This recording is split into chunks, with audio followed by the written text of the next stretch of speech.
அதிகம் பேசுகிறாய். அமைதியாக இருக்க உனக்கு தெரியாதா? உன்னோடு நான் நாட்டியம் ஆடினேன், அதனால்தான் புரிய வைக்க வந்தேன். எனக்கு நம்பிக்கை உள்ளது.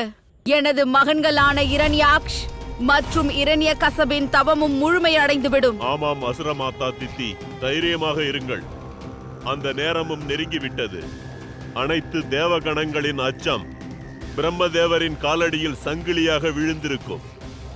கடமைகளுக்கு கட்டுப்பட்டிருக்கும் பிரம்மதேவர் அதிக நேரம் அமைதியாக காத்து கொண்டிருக்க மாட்டார். அவரே விரைவில் அங்கு சென்று இரண்யாக்ஷ் மற்றும் இரண்யகசிப்பிடம் சென்று அவர்களின் தவத்துக்கான வரத்தை இவரே தந்து விடுவார்.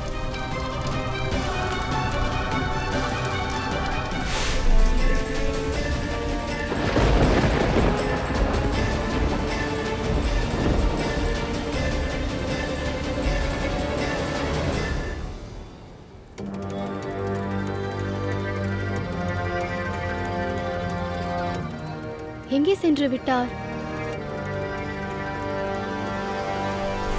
பார்கவி, இது பணியாக இருந்தால் அகற்றிவிடலாம்.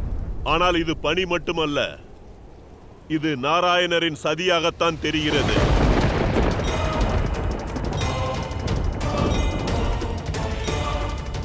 நாராயணா, முதலில் தாயின் தலையை வெட்டினீர்கள், அதன் பிறகு மானிட உருவத்தில் நாராயணனை காட்டுங்கள். உங்கள் மோகத்தின் மாயையை நடத்துங்கள்.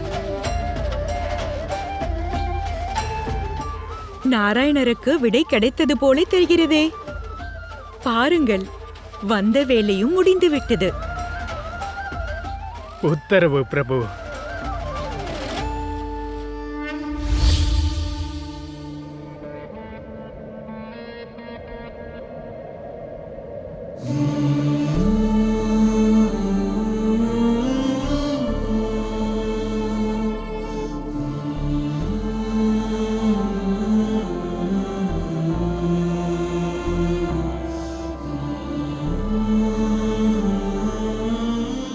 பார்கவியின் மனதில் அன்பெனும் அமிர்தத்தை நிரப்ப வேண்டுமென்றால் அப்போது அவர்கள் மனதில் இருக்கும் மகாலட்சுமியை விழிக்கச் செய்ய வேண்டும்.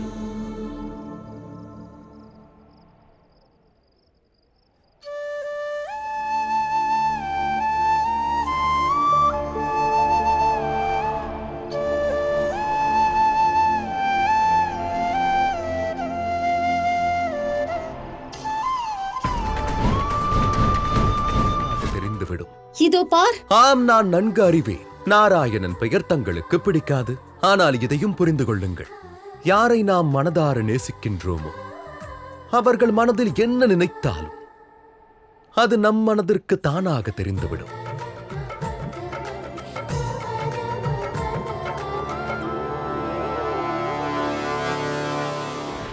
ஆனால் என் அன்பும் நானும் வேறொருவருக்காக உள்ளது. அதாவது வெங்கடேசனுடைய அன்பு, அதோடு எனக்கு நிகர் அந்த பார்கவியா?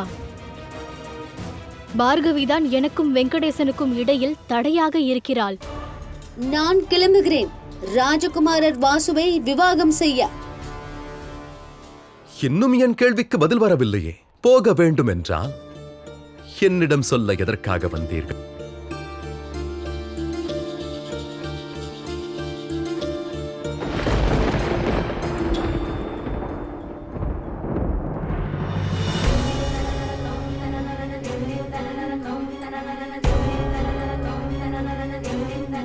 ஆனால் எனக்கு பதில் கிடைத்து விட்டது வெங்கடேஷா. இவர்களோ உங்கள் அன்பை உதாசீனப்படுத்திவிட்டு செல்கிறார்.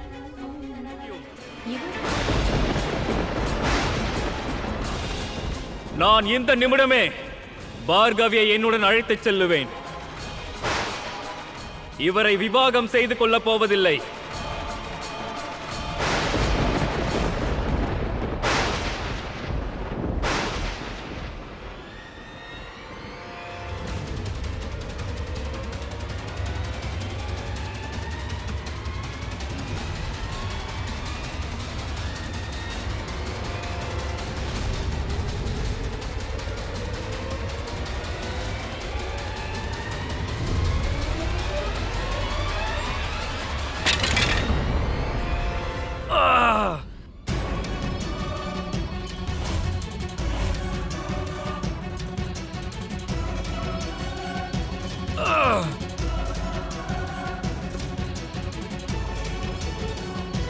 மகனே, இந்த காயம், இந்த வலி நினைவில் இருக்கட்டும் ராஜகுமாரா. ஒரு பெண்ணின் மரியாதைக்கு இது சிறந்த பாடமாகும். இதற்கு பிறகு நீ எந்த ஒரு பெண்ணையும் தொடவும் கூடாது, அவர்களை பார்க்கவும் கூடாது. இவருடைய திறமையை நான் பார்த்தும் விட்டேன், அனுபவித்தும் விட்டேன். என்னை சிறைப்பிடிக்க வந்த வீரர்களிடமிருந்து இவர் என்னை காப்பாற்றியவர். என்னுடைய ஒரு கரத்தை பிடித்துக்கொண்டு மரணக்குழியில் இருந்து என்னை காப்பாற்றினார். இன்னொரு கரத்தை பிடித்து நாகத்திடமிருந்து காப்பாற்றினார். ஆனால் தாங்களோ அந்த ராஜகுமாரன் வாசு, அவனோடு என் விவாகத்தை நிச்சயித்தீர்கள். ராஜகுமாரா, இது என்ன விளையாட்டுத்தனம்? அதை கவனிக்கவில்லையா? அது அங்கே இருப்பது உனக்கு தெரியாதா? நான் விழுந்தவுடன் அவன் எனக்கு துணையாக நிற்கவில்லை.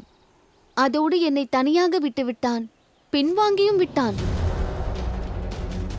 தந்தையாரே, இவரது தகுதி என்னவென்று நானே சோதித்து விட்டேன். இப்போது நீங்கள் பாருங்கள், நீங்களே கூறுங்கள் தந்தையே, எனக்கு தகுதியானவன் யார்? தகுதி என்னவென்று கர்மாதான் முடிவெடுக்குமா என்ன? இனம், தர்மம், கௌரவத்திற்கு இடம் கிடையாதா? சகோதரா, பார்கவி, என்னுடன் வா.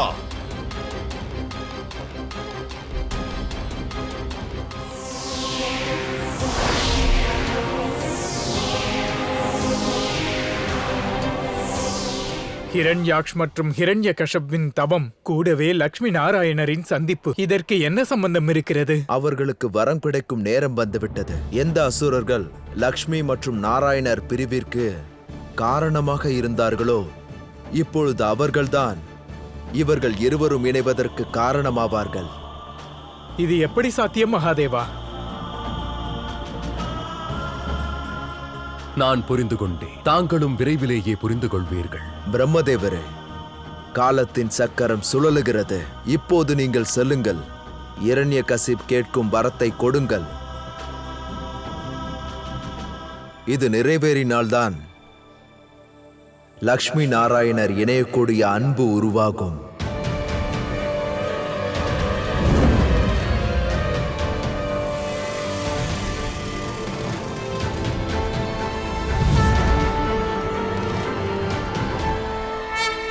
ஹிரண்யாக்ஷ், ஹிரண்யகசிப், கண்களை திறங்கள். வரமளிக்கும் நேரம் வந்துவிட்டது.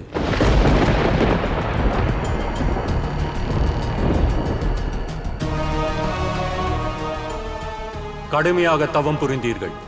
வரமும் அதை போன்றே எதிர்பார்ப்பீர்கள். கேளுங்கள், உங்களுக்கு என்ன வரம் வேண்டும்? உச்சிதம் எது உச்சிதம் அல்ல என்பதை தாங்களே சிந்தியுங்கள். அன்று நீங்கள் செய்தது தவறாகத்தான் இருந்தது, அது எப்போதும் தவறாகத்தான் இருக்கும். குரோதம் என்பது யுத்தத்தை மட்டுமே வளர்க்கும், அமைதியை அழிக்காது தேவி. அமைதியான மனதோடு அனைத்தையும் மறந்து இந்த நிலையை மற்றும் என் கர்மங்களையும் நினைத்துப் பாருங்கள். அப்போது ஒருவேளை சரியான முடிவுக்கு வர நேரிடும். நான் தவறானவன் என்று தெரிந்தான் நான் நாராயணன் மீண்டும் தங்கள் முன்னால் தோன்ற மாட்டேன். எந்த அசுரர்கள் லக்ஷ்மி நாராயணரின் பிரிவிற்கு காரணமாக இருந்தார்களோ,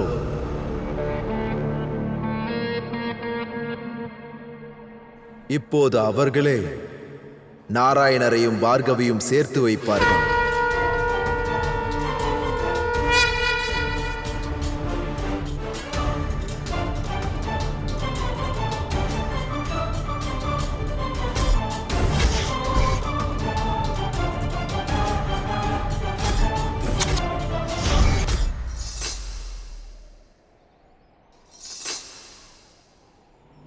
எந்த நினைவில் ஆழ்ந்துள்ளீர்கள் தேவி? தேவரிஷி, வணங்குகிறேன். நீங்கள் இங்கே? அதோடு தேவரிஷியாக நான் இருப்பதனால் தேவகணங்களுக்கு மட்டுமே நான் தகவல் கூறுவதில்லை. நான் தேவரிஷியாக இருப்பதனால் தேவர்களுடைய உண்மையான நிலையையும் நான்